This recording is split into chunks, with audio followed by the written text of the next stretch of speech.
अस्सलाम वालेकुम प्यारे दोस्तों, आप ये कहानी YouTube channel AI story hub से देख रहे हैं। अगर आप और कहानियाँ देखना चाहते हैं तो इस चैनल को सब्सक्राइब, शेयर और लाइक करें। शुक्रिया। भालू मियाँ अक्सर बी लुमड़ी की चालाकियों का शिकार रहते थे। आज भी ऐसा ही हुआ। बी लुमड़ी ने इत्तला दी के उधर झोंपड़ी में नए सयाह आए हैं, उनके पास शहद के जार हैं, तुम्हारे तो मजे हो जाएंगे। वो बेचारा लालच में इस तरफ निकल गया जिस तरफ का लुमड़ी ने बताया था, लेकिन कुछ दूर जाकर उसे अंदाजा हुआ वो फिर उसकी चाल में आ गया है, क्योंकि दूर दूर तक किसी झोंपड़ी का नाम वो निशान तक न था। उसके पांव भी जख्मी हुए क्योंकि रास्ते में कांटे थे। आज इसको लुमड़ी पर बहुत गुस्सा आया और उसने इरादा किया अब वो इससे जरूर बदला लेगा। शाम को वो अपने दोस्त हाथी के पास गया और तमाम माजरा सुनाया। इसने भी मदद करने का वादा किया और मिलकर लुमड़ी को सजा देने का मंसूबा बनाया। जंगल में हर रोज किसी न किसी जानवर को बादशाह शेर के हुक्म के मुताबिक ड्यूटी देना होती थी।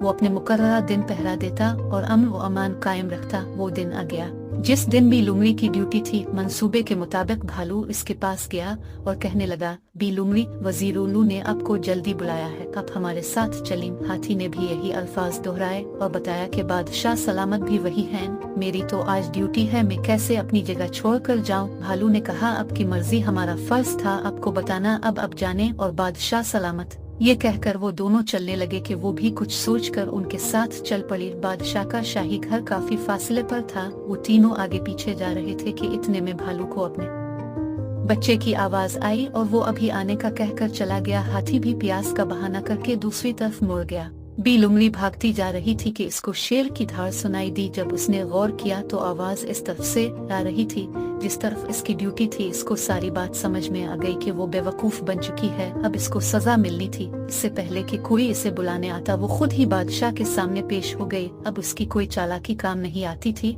और न उसकी किसी बात का यकीन आता था। बादशाह शेर ने इसकी लापरवाही पर इसको सख्त अल्फाज में डांटा और सजा तजवीज की कि अब इसको पूरा एक माह ड्यूटी देना होगी। ये सुनकर बी लुमड़ी के होश अलिफार गए। बादशाह के जाने के बाद भालू और हाथी दरख्त के पीछे से सामने आए और एक ज़बान होकर बोले, अब मजा आया कि दूसरों को तंग करने का अंजाम कितना बारा होता है। वीडियो देखने का शुक्रिया। अगर वीडियो अच्छी लगी हो तो चैनल सब्सक्राइब करें और कमेंट्स में बताएं। शुक्रिया।